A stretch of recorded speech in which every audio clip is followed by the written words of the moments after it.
बिस्मिल्लाहिर्रहमानिर्रहीम।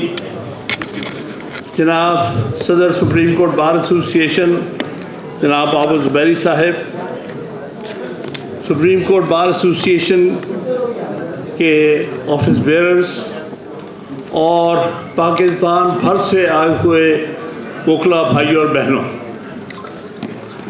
सबसे पहले मैं जनाब आबू ज़ुबैरी और उनकी टीम को मुबारकबाद पेश करता हूँ। उन्होंने मुल्क भर से वकला को इकट्ठे करके एक बेहतरीन कन्वेंशन किया है।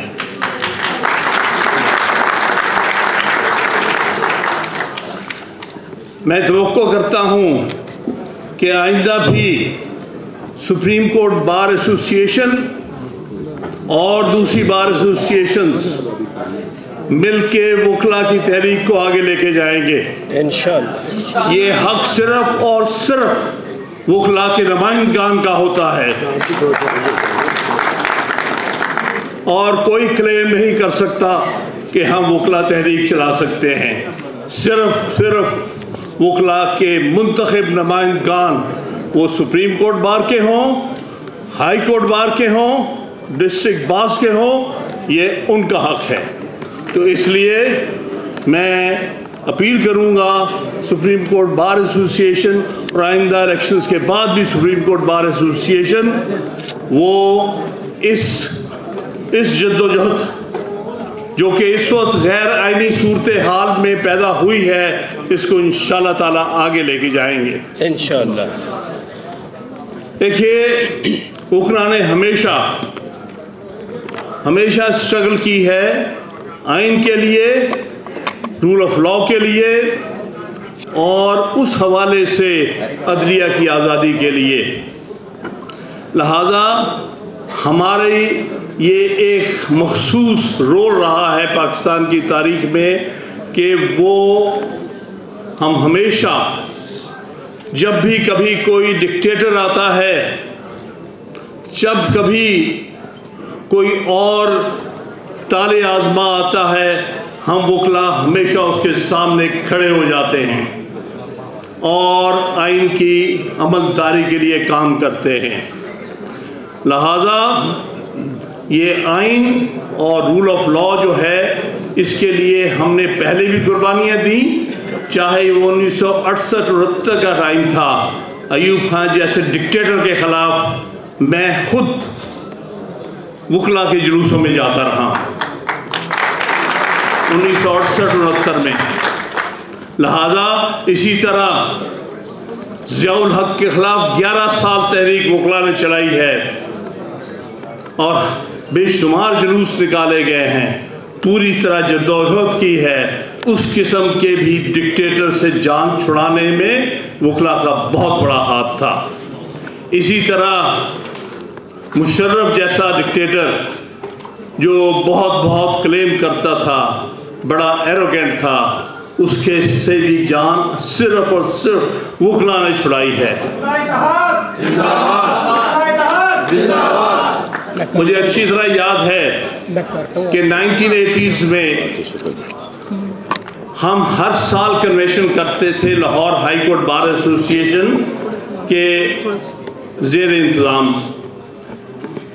और क्योंकि उस वक्त हाईएस्ट बॉडी जो थी वो वही प्रीमियर बार एसोसिएशन थी, और जो हमारे पॉलिटिकल लीडर्स होते थे बहुत सारे, वो सिर्फ उन कन्वेंशंस में पीछे छुप के बैठते थे। उनमें जुर्रत नहीं थी कि खुल के सामने एक डिक्टेटर के सामने उसके सामने खड़े हो सकें। वो वकला के तहफ़्फ़ुज़ के इंतज़ार में होते थे कि वकला जब करेंगे कन्वेंशन तो हम उस कन्वेंशन में भी 2 बातें कर लेंगे। लेकिन कोई बात नहीं है, हम इससे नहीं कहते कि कौन आया और कौन नहीं आया, लेकिन हम हमेशा आइन के लिए, अपने मफादात के लिए नहीं लड़ते, ना कभी लड़े हैं ना कभी लड़ेंगे। दूसरा जिसके ऊपर बात हुई है, जिसकी तरफ इशारा किया है हमारे वकला भाइयों ने, कि हमारे अंदर यूनिटी होनी चाहिए। बेशक ये बहुत ज़रूरी है कि हम यूनाइटेड हों, और हम यूनाइटेड हैं। ये ज़ुबैरी साहब और उनकी काबीना ने साबित किया है कि वकला किस तरफ हैं, यूनाइटेड हैं और यूनाइटेड रहेंगे। लेकिन इसमें एक बात वाज़ेह है कि हमारे अंदर इस किस्म के लोग दाखिल किए जाते हैं जो कि हमें आपस में डिवाइड करें। जिस तरह आपने देखा कि अदलिया को डिवाइड करने की कितनी मज़मूम कोशिश हुई है, जिसकी वजह से हमारे जजेस जो हैं उनका आपस में इख्तलाफात खुल के सामने आए हैं। इसी तरह आपको चौकन्ना रहना है। वकला में भी इसी किस्म की डिवीजन पैदा करने की कोशिश की जा रही है। लेकिन मैं आप सबको सलाम पेश करता हूं, क्योंकि आप सबका सेंटिमेंट कॉन्स्टिट्यूशन के साथ है, तो मजबूर हैं बहुत से लोग ज़बानी जमा खर्च करने के लिए भी। लेकिन हमें अपने अंदर वो सारे ऐसे अशख़ास को आइडेंटिफाई करना है जो कि हमें बाज़ औक़ात अंदर से डिवाइड करने की कोशिश करते हैं। आप लोग बहुत समझदार हैं, वकला से बेहतर पॉलिटिकल सोच का तबका कोई नहीं है। लिहाजा हम उस चीज़ का अपने एहतियात बरतते हुए, जिस तरह बिलखसूस पिछले साल के अंदर आइन की धज्जियाँ बखेरी गई हैं और उसमें बज़ाहिर बाज़ लोग जो वज़ीर भी थे, वो बज़ाहिर वकील भी थे, उन्होंने उसका पूरा साथ दे के आज हमें इस हालत में लेके गए हैं। हमें इसलिए चौकन्ना रहना है। ये भी बात हुई है कि हम वकला किसी पॉलिटिकल पार्टी का एजेंडा नहीं लेके जाते। इसका हमेशा से हमने खुल के इजहार किया है। सियासी जमात में शामिल होना हर वकील का हक है। सियासत करना आइन में हर वकील, हर शख्स, हर शहरी को ये दिया गया है कि आप सियासत करें, सियासी जमातें बनाएं, सियासी जमातों में शमूलियत इख्तियार करें। लेकिन फ़र्क ये है कि हम सियासी जमात से वाबस्ता बार से बाहर निकल कर होते हैं। बार के अंदर हमारी कोई सियासी जमात नहीं। बार के अंदर हमारी एक ही सियासी जमात है, वो काले कोट की जमात है, जो आइन की जमात है, जो रूल ऑफ लॉ की जमात है, जो अदलिया की आज़ादी की जमात है। यहाँ हम सब इकट्ठे हैं। हमारी एक ही पार्टी है कि हमने आइन की अमलदारी को यकीनी बनाना है। यही यहाँ पर हम इकट्ठे हैं। इसलिए मैं हर दफ़ा अपने दोस्तों को कहता हूँ कि भाई, बार की सियासत के अंदर पॉलिटिकल पार्टीज़ की सियासत मत लेके आए। पॉलिटिकल पार्टी की सियासत बार के बाहर है, करें ज़रूर करें, ये भी एक कौमी ज़रूरत है। लेकिन बार के अंदर वकला को पॉलिटिकल पार्टीज़ की बुनियाद पर, पॉलिटिकल सोच की बुनियाद पर डिवाइड ना किया जाए। इसके साथ साथ जिसने हमें हमेशा रिस्पॉन्ड किया है, जिस इस्टेब्लिशमेंट की हम बात कर रहे हैं, बदकिस्मती से इस इस्टेब्लिशमेंट ने पिछले 75 साल से अदलिया को अपने मकासद के लिए इस्तेमाल किया है। ये हमारी बड़ी ही अफसोसनाक तारीख है। पिछले 76 साल से हम ये देख रहे हैं। चाहे आप इसको मुनीर थॉट कहें या अनवारुल हक का थॉट करें, यानी ये वही अदलिया है जो इस्तेमाल होती रही है छोटे छोटे मफादात की खातिर। मैं ये तो नहीं कहूँगा कि इस वक्त हो रही है, हम उससे बेहतर तवक्को रखते हैं। लेकिन अभी जो हम देख रहे हैं, अदलिया में बड़ी वाज़ेह कमज़ोरी देख रहे हैं। अगर अदलिया ने हिम्मत करके फैसला किया आइन के मुताबिक कि जब असेंबली डिज़ॉल्व होती है तो 90 दिन में इलेक्शन होते हैं, ये फैसला देने के लिए अदलिया ने, हमारी सुप्रीम कोर्ट ने बड़ी जुर्रत और हिम्मत दिखाई उनको सलाम पेश करता हूँ। यहाँ तक के तारीख भी दे दी कि इस तारीख को इलेक्शन कराएं। अफसोस ये है कि उसके बाद उस पर अमल दरामद नहीं करा सके। अफसोस ये है कि जो चंद लोग बाहर इकट्ठे हुए थे अदलिया को धमकाने के लिए, ये चंद जनरल जो आए थे चीफ जस्टिस को कुछ कहने के लिए, उसका असरात हमें अच्छे नज़र नहीं आए। बिल्कुल सही बात कही है खोसा साहब ने। भाई आप हिम्मत करते 14 मई का जो ने डिफाई किया था, चाहे उस वक्त का प्राइम मिनिस्टर लॉ मिनिस्टर होता या उस वक्त का चीफ इलेक्शन कमिश्नर होता या कोई और स्टेट बैंक का गवर्नर होता जिसने पैसे देने से इनकार किया था, इन सब के खिलाफ कंटेम्प्ट की कार्रवाई होनी चाहिए जी। और अगर ये हिम्मत बंदियाल साहब करते तो सारे वकला उनके साथ, पाकिस्तान भर के वकला उनके साथ होते। मुझे ये कहते हुए फख्र है कि जिस दिन कुछ सियासी जमात के लोग सुप्रीम कोर्ट के सामने इकट्ठे हुए थे और वहां पर धमकाने वाली तकारीर की गई थी, मेरा वकला के साथ उस वक्त बड़ी हद तक एक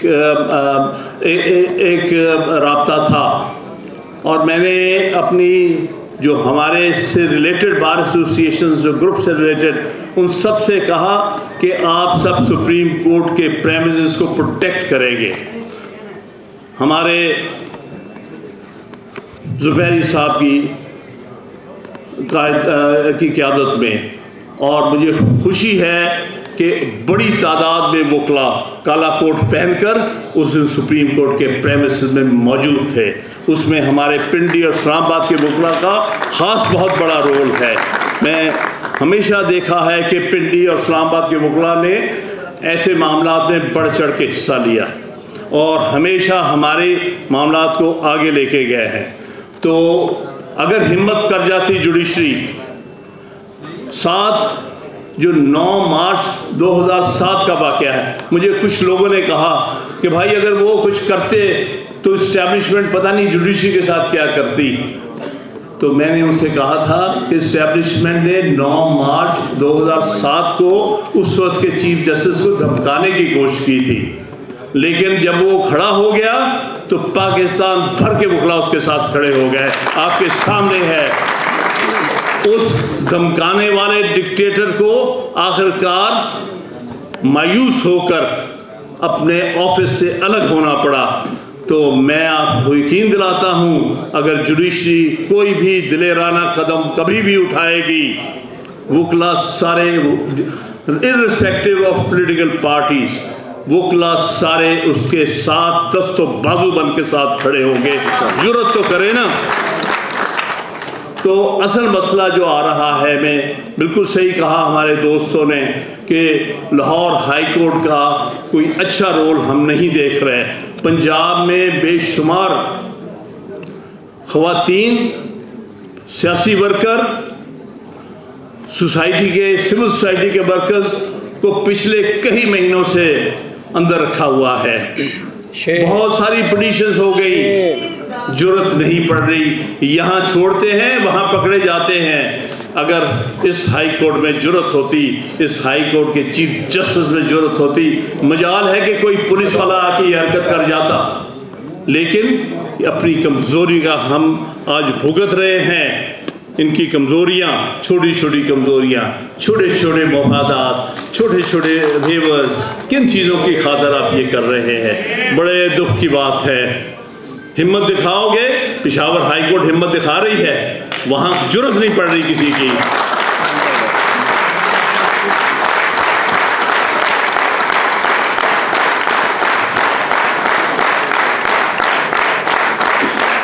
कई लोगों ने कहा मुझे कि पंजाब में जो पहली दफ़ा जुल्म हुआ, जो कि ज़ियाउल हक के जाबिराना दौर में नहीं हुआ, यानी ख़वातीन को रात के अंधेरे में उठाया गया, गेट तोड़ के अंदर दाखिल हुए, दरवाजे तोड़े गए और ख़वातीन की जो बेहुरमती की गई, ये तो ज़ियाउल हक के ज़माने में नहीं हुआ था।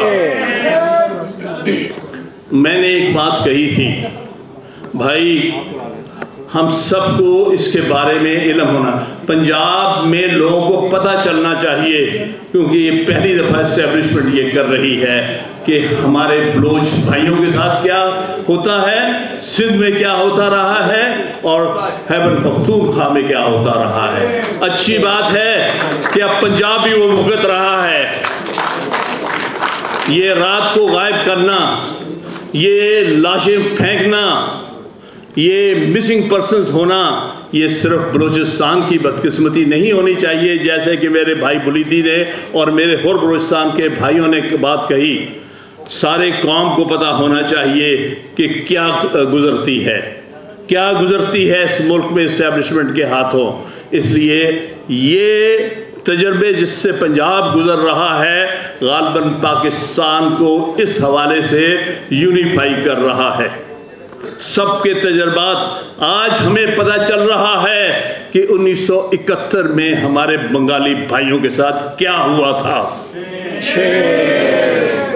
वो मुझसे अच्छे पाकिस्तानी थे, वो हम सबसे अच्छे पाकिस्तानी थे, पाकिस्तान बनाने वाले थे, पाकिस्तान की बुनियाद रखने वाले लोग थे, जो मेरे हम असर हम और लोग जानते हैं। हम उनके साथ यूनिवर्सिटी में पढ़ते रहे हैं। सदा लतीफ़ खोसा और मैं क्लास फेलो हैं, हमारे साथ बंगाल से आए हुए स्टूडेंट्स पढ़ते थे।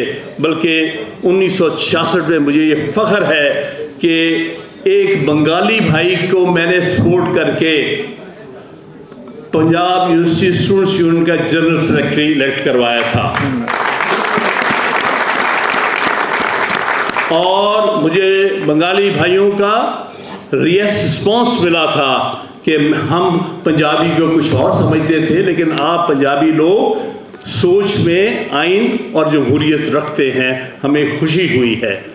जिस दिन मैंने पंजाब यूनिवर्सिटी स्टूडेंट्स यूनियन की तरफ से इंटरवर्सिटी डिबेट कराई थी, तो ईस्ट पाकिस्तान की तीनों यूनिवर्सिटी की तरफ से टीमें आई थीं अंग्रेज़ी, उर्दू और बंगाली ज़बान में डिबेट बोलने के लिए। और उनके नुमाइंदों ने मुझे कहा था, चाहे वो राजशाही से थे, वो ढाके से थे या चिटागोंग से, उन्होंने कहा कि हमें आज पता चला है कि पंजाब में भी लोग हैं जो बंगाली ज़बान को कौमी ज़बान समझते हैं। मैंने और मेरे और साथियों ने कहा कि बंगाली उतनी ही हमारी कौमी ज़बान है जितनी उर्दू हमारी कौमी ज़बान है, हमारा आइन कहता है। तो कहने की बात यह है कि हम जिस तजर्बे से गुजर रहे हैं, पाकिस्तान की तारीख के एक बहुत क्रिटिकल दौर से हम गुजर रहे हैं। हमें, चाहे हम सिंध से हैं, पंजाब से हैं, खैबर पख्तूनख्वा से हैं या बलूचिस्तान से है, हमने एक यूनाइट होके इस सिचुएशन का मुकाबला करना है। और बिलखसूस वकला ने इसमें लीड लेनी है और वकला के नुमाइंदों ने आगे मामलात को लेके जाना है। हमें यकीन है हमारी लीडरशिप इस वक्त बहुत अच्छे हाथों में है। जिस तरह ज़ुबैरी साहब हमारे सदर नेशनल बार एसोसिएशन है, जिस तरह इश्तियाक साहब सदर Lahore high court bar association के हैं, और इस तरह और भी हाई कोर्ट बार एसोसिएशन में अच्छे सदूर मौजूद हैं। और बलूचिस्तान के नुमाइंदे सारे इस मामले में यकजा हैं। तो इंशाअल्लाह ताला अगर हम मज़ीद अपना नैरेटिव आगे लेके जाएंगे, क्योंकि हमारा नैरेटिव ये है कि हम आइन से बाहर किसी को नहीं होने देंगे। पाकिस्तान की अफवाज आइन की क्रिएशन है, आर्टिकल 243, 44, 45, 46 इनकी, और उनको उसके दायरे में ही रहना है, उससे दायरे से बाहर नहीं हो सकते। मैं ये कहूँगा कि पढ़ो आइन के तहत तुम्हारा ओथ क्या है। वाज़े लिखा हुआ है कि जब कोई शख्स फौज में भर्ती होता है किसी भी रैंक में, वो कसम उठाता है कि मैं आइन को प्रोटेक्ट करूँगा, डिफेंड करूँगा, प्रिजर्व करूँगा, जो कि आज का मौजू है। और ये भी कहता है मैं किसी सियासी एक्टिविटी में हिस्सा नहीं, I will not take part in any political activity. ये इनकी कसम है। मेरे ख्याल में जनरल्स को बार बार ये कसम पढ़ानी चाहिए कि तुमने क्या ओथ लिया है, तुम किसी पॉलिटिकल एक्टिविटी में हिस्सा ले सकते, तुम कोई पॉलिटिकल इंजीनियरिंग नहीं कर सकते, तुम कोई इलेक्शन इंजीनियरिंग नहीं कर सकते, तुम इलेक्शन में अपने मर्जी के जो नताइज नहीं ले सकते। क्योंकि मुझे याद है, और आप सब जो मेरे हमअसर, कि 11 साल ज़ियाउल हक क्या कहता था कि मैं इलेक्शन क्यों नहीं करा रहा। वो कहता था मैं इलेक्शन इसलिए नहीं करा रहा कि जब तक मुझे यकीन ना आ जाए कि नताइज मुस्बत होंगे। मुस्बत नताइज का मतलब क्या है? आज भी लगता है यही सोच है, वो मुस्बत नताइज की खातिर इलेक्शन डिले कर रहे हैं। लेकिन भूल जाओ जनरल साहिबान, मुस्बत नताइज सिर्फ अवाम देती है। किसी का कोई हक या किसी का कोई एक्सक्लूसिव राइट नहीं है कि वो अपनी मर्जी के नताइज हासिल करे। ये कौम फैसला करेगी कि किसको इलेक्ट करना, किसको हुक्मरान बनाना, और तुमने जो भी आइन के तहत हुक्मरान मुंतखब होगा उसकी बिल्कुल ताबेदारी और वफादारी करनी है। ये हमारे आइन की दिफा का सबसे बड़ा मकसद और सबसे बड़ी जद्दोजहद है। बाकी आखिर की जो बात मैं कहता चलूँ कि वे फॉरवर्ड इंशाल्लाह ताला हमें इस मामले में हमारी रहनुमाई करेंगे जनाब ज़ुबैरी साहब, कि इसके बाद वे फॉरवर्ड क्या होगा। जो भी वे फॉरवर्ड देंगे, आइंदा आने वाले वक्तों में कन्वेंशंस मुख्तलिफ शहरों में, सूबाई दारुल हुकूमत में, हर जगह मेन शहरों में जिस तरह इनका हुक्म होगा, सारे पाकिस्तान के वकला उसी अंदाज से उसको फॉलो करेंगे।